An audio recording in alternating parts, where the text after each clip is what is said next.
All right, so let's finish up these notes. So with the Great Awakening and these splinter Christian groups coming up, there was three major ones that came out of this. One of them was the Baptists, the other one were the Presbyterians, and the other one were the Methodists. Now, here's the thing. The Baptists were very, very popular in the South. You know, they attracted poor farmers. Because the thing is, they were actually the first religion to basically say we condemn slavery. And because of that, they basically welcomed enslaved African Americans into the mix. And they didn't shun them. They accepted them. They embraced them. They basically told them, hey, yeah, we agree with you. Slavery is wrong. What's happening to you is wrong. Now, there have been some students who've wondered, well, why do poor farmers, like white farmers, why were they against slavery? Why were they, Baptist? Because you have to remember, not every white person in the South owned slaves. Okay. I know it's easy to think that way, but the truth is, no matter, not every white person in the South had a slave. Slaves cost money. They're basically an investment. That's how some ranchers saw them as. They saw them as nothing but property.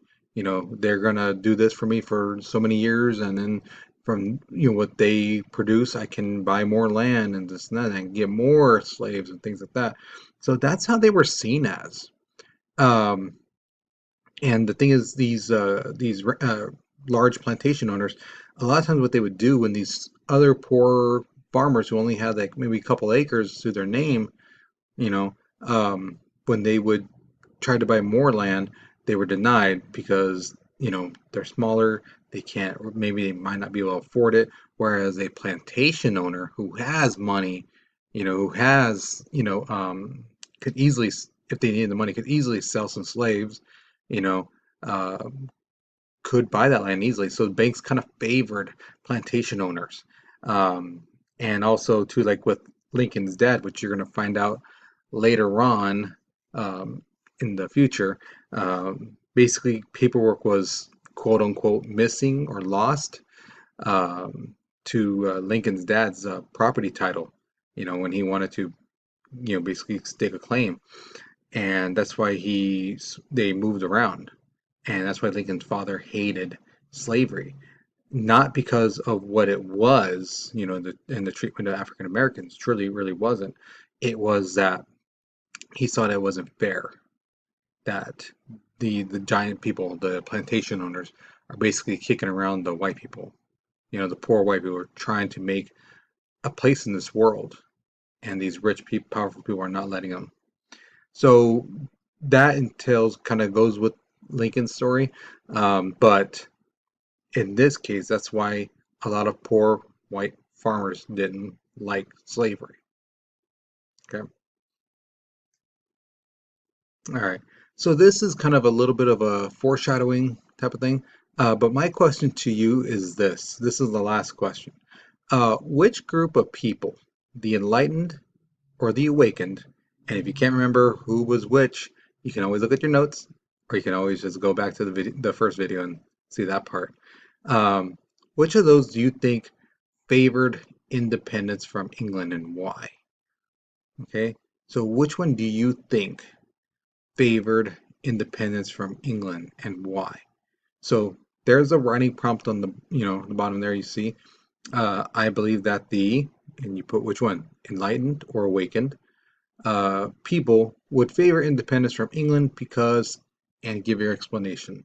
Now remember, there's only one of three ways you can truly be wrong on this. One, uh, you don't answer it. Two, you copy off somebody.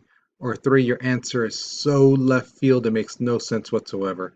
So if you put something like, I believe the awakened people favored independence because they wanted to go see Disneyland. No, you know better that there was no Disneyland back there, back in that time. So why put it? So that's what I mean. If you're really, kind of searching for an answer, trying to get something, I can see it and I can read it, that if you really are thinking about you're trying, you're going to get the credit, you know. I know you don't know the answer, but I want you to try. That's what I'm asking you to try. But if you just write down anything, that's what I mean by left field. It's just like you just didn't give it the effort. I can see it and I can read it if you really did put some thought into it. Okay, so that's it. So once you finish answering this, you are done with this section of notes. Um, when you go into class, be sure that you turn it into the basket. Make sure your name's on it, please. Make sure your name's on it. And I know I shouldn't have to say this already, because you guys are already like juniors, but sometimes I still have to say it. You guys forget to put your names.